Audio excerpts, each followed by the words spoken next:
Waalaikumsalam. Salam sejahtera. Terima kasih teman-teman media yang saya hormati, yang saya cintai, yang saya banggakan, sudah hadir di persidangan perdana dari gugatan atau laporan saudara Hotman Paris Hutapea terhadap saya selaku pengacara dan juga kepada saudari Putri Iklima Aprilia alias Iklim Hakim. Nah, nanti seperti apa proses kedepannya akan disampaikan oleh tim hukum. Sekarang saya perkenalkan tim hukumnya, ketuanya saudara Lecumanan SHMH, kandidat doktor. Beliau ini adalah wakil ketua umum DPN Pradi Bersatu yang menaungi saya dan ini ditunjuk langsung oleh organisasi. Kemudian sekretaris timnya saudara Rahmat Riyadi SHMH dan wakil ketua timnya oleh saudara Dr. Elvis Yombing. Kemudian wakil ketua saudara Rihat Utabarat SHMH, kandidat dokter juga, dan beliau ini adalah pengatur lalu lintas komunikasi di persidangan. Kemudian Ibu Haja Elidaneti SHMH yang sudah tidak asing lagi, beliau ini juga adalah menjadi wakil ketua tim. Dan ada saudara Agus Sujeni juga menjadi wakil sekretaris tim. Ada Ibu Foni, Ibu Foni, kandidat doktor SHMH, ini juga orang yang cerdas sekali. Ada Ibu Yeni, doktor, dan beberapa tim yang lain. Siapa namanya? Dan ada pun Pak Rusdi dengan saudara Banua Sanjaya dan Pak Riki Sitohang, saudara Firdaus. Itu ada acara yang memang tidak bisa ditinggalkan. Dan saya setelah ini akan bergabung ke Kementerian Perhubungan karena di sana ada demo yang katanya seseorang yang meninjak Al-Quran, dan saya diminta oleh saudara rekan Sunan Kalijaga untuk bergabung. Beliau mulai tadi malam WA saya minta tolong, saya akan datang. Jadi untuk bagaimana teknis ke depan, saya persilakan ketua tim menyampaikannya. Silakan. Langsung aja ke depan.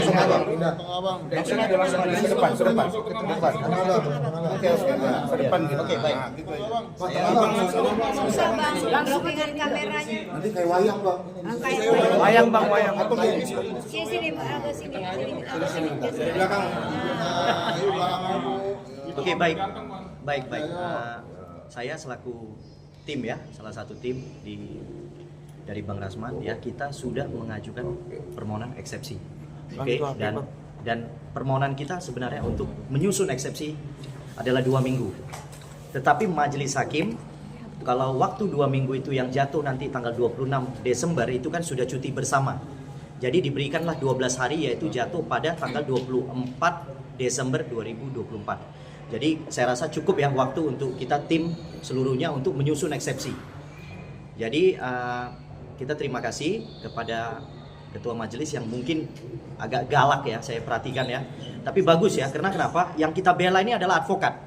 Ya, yang kita bela ini adalah advokat, yang dimana advokat ini dilindungi oleh putusan konstitusi Mahkamah Konstitusi nomor 26 tahun 2013, di mana advokat ini, saya pertegas ya, di mana advokat nggak bisa dituntut baik di luar maupun di dalam sidang pengadilan. Itu sajalah ya, kita perkuat di situ saja. Jadi kalau saya lihat hakim yang galak ini, dia harusnya mematuhi amanah konstitusi.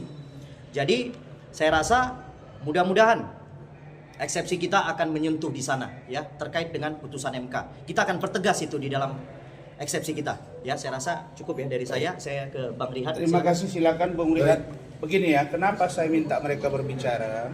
Karena jujur ketika kami rutin Zoom, itu pendapat itu benar-benar dinamik, tapi semua pada konteks substansi hukum. Jadi ini yang saya katakan, ini adalah pertaruhan para lawyer, dan karena itu semua saya berterima kasih atas partisipasi yang kuat dan pendapat hukum. Silakan Bung Rihat. Baik, terima kasih. Kenalkan, saya Rihat Barat, saya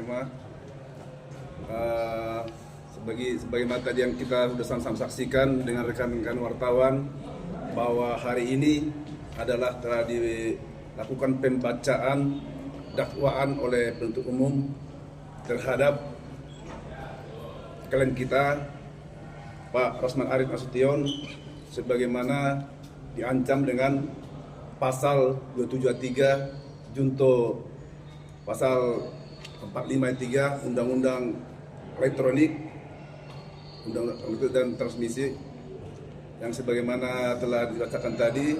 Setelah kita dengan cermat dan mendengar semua tadi dakwaan yang dibacakan oleh para majelis oleh penuntut umum, maka juga tadi majelis hakim yang mulia yang ditetapkan dalam menangani perkara ini menanyakan ke kita, apakah dalam dakwaan ini para penasihat hukum maupun terdakwa melakukan eksepsi. Jadi dalam hal waktu yang singkat tadi, kita mencoba langsung berdiskusi langsung dengan kami Dr. Ran dan juga dengan semua tim. Akhirnya ketua tim kita Dr. Kuswana Lecumana memutuskan bahwa kita akan melakukan eksepsi terhadap dakwaan tersebut. Yang perlu mungkin kami sampaikan di sini, apa alasan kami melakukan eksepsi terhadap dakwaan tersebut?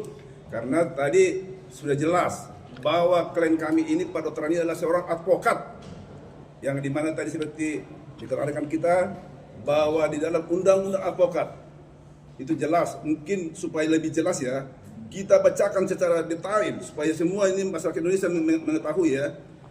Dalam undang-undang advokat mengatakan bahwa advokat itu punya hak imunitas, di mana terdapat dalam pasal 16 Undang-Undang Advokat nomor 18 tahun 2003, junto putusan Mahkamah Agung, junto putusan Mahkamah Konstitusi nomor 26 tahun 2013 yang menyatakan, jelas ini ya, bahwa advokat tidak dapat dituntut baik secara perdata maupun pidana dalam menjalankan tugas profesinya.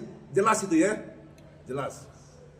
Dengan etikat baik untuk kepentingan pembelaan klien di dalam maupun di luar pengadilan. Inilah yang kita akan uji di dalam proses persidangan ini. Bahwa klien kami inilah selaku melakukan komprehensi pers terhadap waktu itu yang ditangani adalah kliennya adalah Iltimakin, adalah seorang advokat yang jelas ditunjuk berdasarkan surat kuasa. Dan juga sesuai dengan informasi dan keterangan yang kami terima secara utuh, kami terima dari klien kami, apapun semua yang dikatakan, yang disampaikan di media, di konferensi itu adalah hasil keterangan dan informasi yang jelas dari Iltimakin pada saat itu adalah klien kami ini. Itu. Adapun hal tersebut dilakukan adalah atas keinginan seutuhnya oleh pada Iltimakin, bukan keinginan daripada klien kami Dr. Ran.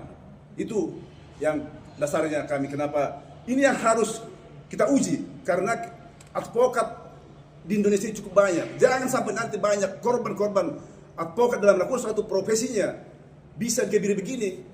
Ini yang saya sendiri sebagai pribadi, di samping bahwa Dr. Ran sudah saya anggap saudara saya dan rekan saya, tapi saya sebagai profesi pengacara ini harus membela dengan sungguh-sungguh. Saya pikir seorang advokat harus membela ini. Kenapa? Ini adalah diatur oleh undang-undang. Apakah undang-undang ini tidak diakui lagi? Apa gimana? Ini harus jelas ini kan. Apakah putusan MK ini sudah tidak diakui atau harus diabaikan dalam hal ini?